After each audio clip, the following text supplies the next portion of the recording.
The Lord be with you. And with your spirit. A reading from the conclusion of the Holy Gospel according to St. Luke. Glory to you, O Lord.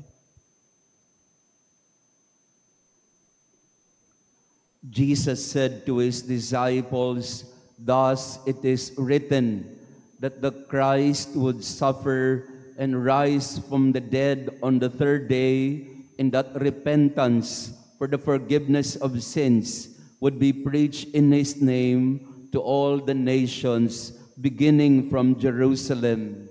You are witnesses of these things, and behold, I am sending the promise of my Father upon you. But stay in the city until you are clothed with power from on high." Then he led them out as far as Bethany, raised his hands and blessed them. As he blessed them, he parted from them and was taken up to heaven. They did him homage and then returned to Jerusalem with great joy, and they were continually in the temple praising God. The Gospel of the Lord. Praise to you, Lord Jesus Christ. Please be seated. Praise be Jesus Christ. Now and forever. Good morning, dear friends. Happy Ascension Sunday sa ating lahat. Pakibati nga din ang katabi natin. Happy Ascension Day, everybody. And to our online parishioners, thank you for praying with us today. And the solemnity of the Ascension of the Lord is a very important feast in our Christian faith, because this somehow ends the journey of Jesus here on earth.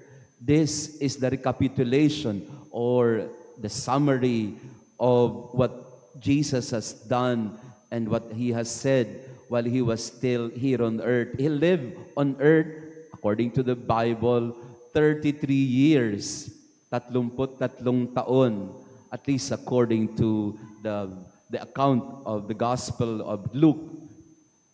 And this coming 2033, ay magkakaroon tayo ulit ng another Jubilee. 2033, the year 2033 will be called the Great Jubilee of Redemption, commemorating the 2000th anniversary of redemption, of Jesus' passion, death, resurrection, and ascension. Sana buhay pa tayo sa 2033. I was given the task by the CBCP to lead this journey to 2033 in order to animate our communities, our local churches, to look forward to this Jubilee 2033. At sana buhay pa rin ako doon, no? sa 2033. Pero maganda po ito, no? Kasi extraordinary Jubilee of 2025. Then we march on to 2033 as the day or the commemoration of the 2000th anniversary of our redemption.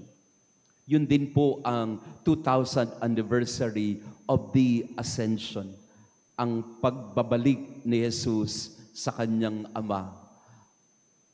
Sabi sa ating opening prayer, the ascension of the Lord, the ascension of Jesus is our exaltation. His ascension is our elevation. It is not exactly a going away, but it is a way of staying with us in a more intimate and comprehensive way. Ang kanyang pag-alis ay hindi po pag-alis na para iwanan tayo. Ang kanyang pag-alis o pag-akyat ay para siya'y makapanatili sa atin sa mas malalim at mahigpit na paraan. So the ascension is not Jesus abandoning us. The ascension is giving way to the Holy Spirit to animate us and to fill us from within, so that Jesus would not just be limited in time and space. When he was here on earth in the first century Palestine for 33 years, he was moving to different villages in Galilee and Judea. Nandun lang po siya, umiikot nagpapagaling, nagpapahayag, naglalakbay, naglalakad, nakikikain, nakikiinom sa buhay ng mga tao noon in the first century Palestine. He was limited in time and space. Hindi nga siya nakapunta ng Europa. It was Paul who brought the faith to Europe. Hindi rin siya nakapunta sa Pilipinas, definitely. Kahit maraming kulto sa Pilipinas na nagsasabi na naandito ang bagong Jerusalem o naandito, lumakad si Jesus dito. Hindi po. Historically speaking, the historical Jesus stayed in that region in the Middle East, which is also Asia, which is also very near Africa. And in that first century Palestine, Jesus, the man, the God who became man, showed himself to us, manifested the face of God to us. So Jesus is a historical figure. Hindi lang po siya creation of any kind of myth or mythology or story. No, Jesus was a historical figure. He was born in Bethlehem, he grew up in Nazareth, he ministered in Galilee, and he died in Calvary in Jerusalem. For 33 years, he was with us physically. God, becoming man, was with us for 33 years. But on the 33rd year, he ascended to the Father. At yun po yung atin pong pinaniniwalaan sa araw na ito. That Jesus disappears from our sight, so that he can be present to us in another way, in a more intimate way. Jesus goes to the Father. He brings us with him. Remember the resurrected body of Christ? His body was the same, almost the same as his body while he was here on earth. But this is another form of body in the sense that it's a resurrected body.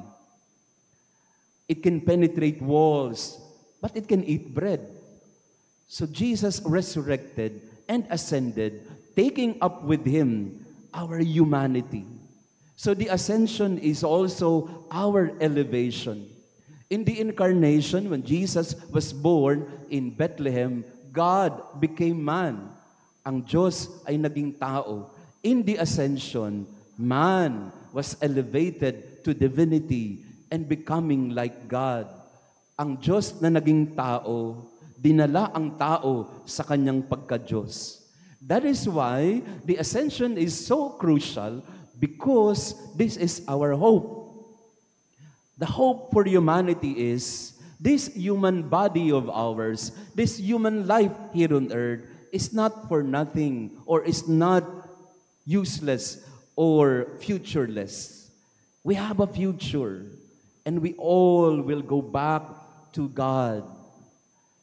And the ascension of Jesus leads the way for us. He opens the door for us so that we can be God and we can be elevated into divinity like God. So hindi nayaan ng Diyos na ang kanyang nilikha ay mapahamak na pag namatay ka, mawawala ka na lang parang bula. Hindi ganoon ang buhay ng tao. May saysay. Bakit? Kasi meron siyang pupuntahan. Hindi yung paniniwala na pagka ikaw'y namatay, inilibing, tapos na lahat. No. Our faith tells us, because of the ascension and the resurrection, yes, our stay here on earth may end, but we don't go nowhere. We will end up somewhere. And we call that heaven or paradise where God is. And the ascension of Jesus is not a physical ascension of going to outer space. May mga cosmonaut po, may mga Russian cosmonaut before in the 1960s. Umakyat sila sa buwan, umakyat sila sa outer space. Pagbalik nila dito sa lupa, ang sabi nila, wala naman kami nakitang Diyos doon . Umakyat na kami sa langit, wala naman kami nakitang langit doon . All we see was empty spaces. Rocks and boulders and whatnot. That's because heaven, ascension, is not just a physical event. It is entering into the dimension of God. It is entering to the dimension of the eternal life. That we have a future. Na pagka tayo po ay namatay, hindi tayo mapupunta sa kawalan. We will not be thrown into oblivion or nothingness. Our life has meaning because this has a purpose. This has an end. And it will all go back to where Jesus came from and what He has opened for us, the divine life. Yun po ang nagbibigay sa atin ng pag-asa. May langit. May buhay na walang hanggan. Because of the ascension, we are given hope. Because of His ascension, we are elevated into a new kind of hope. Because our life is not useless or meaningless. Our life has a future. Kamakailan po, and I'd like to end with this, no? I think na nakita nyo ito sa inyo po na nasa social media. Naging viral photo po ito, or video. Yung pong isang babae na nakita nilang galing sa drainage. Yung viral video ng isang babae na galing sa ilalim ng lupa sa imbornal. At siya'y lumalabas na parang uod galing doon sa ilalim ng drainage. Nakita rin ito ng DSWD at kinuha yung babae at binigyan ng 80,000. Kaya ngayon, ang sabi ng mga tao, pasok din tayo sa imbornal para bigyan din tayo ng 80,000. Siguro kanya-kanya ng opinion ng mga tao, pero sa isip-isip ko lang, parang ganon ang ascension eh. Ang ascension ay galing tayo sa ilalim ng lupa. Nakalugmok tayo sa kasalanan. Nakalugmok tayo sa putikan. Nakalugmok tayo sa karumihan. Nasa drainage tayo, imbornal. The ascension of Jesus tells us that we can rise from it. Pwede tayong lumabas sa imbornal na ating kinalalagyan. Our life can be elevated into the divine life, into a life with God, into a life of hope, into a life of purity and joy and happiness. We are not meant to be subjected to just the filth of the earth. We are meant to enjoy heaven. We can be elevated into the divine life of grace. At sana yun din po ang ating laging isa-isip, na ang buhay kong ito ay may saysay. Ang buhay kong ito ay may katuturan. Ang aking paglalakbay ay may pupuntahan. The ascension of Jesus is a promise of a future for all of us. His ascension is our elevation as well.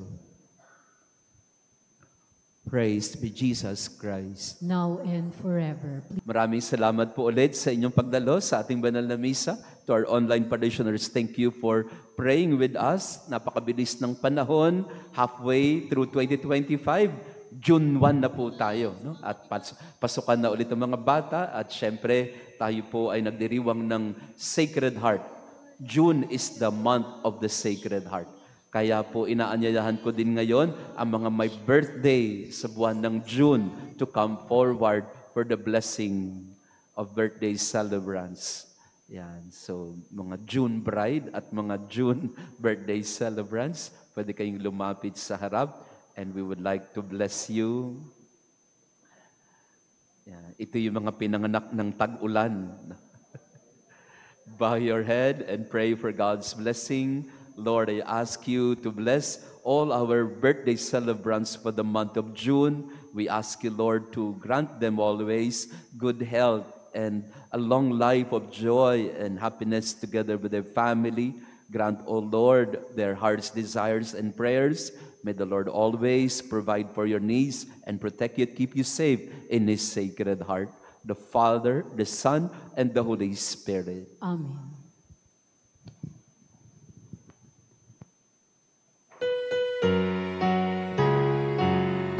Happy birthday to you. Happy birthday to you. Happy birthday, happy birthday. Happy birthday to you. Happy birthday once again. The Lord be with you. And with your spirit. And may our loving God bless you and your family, the Father, the Son, and the Holy Spirit. Amen. Our Mass has been offered. Go in peace to love and serve the Lord. Thanks be to God.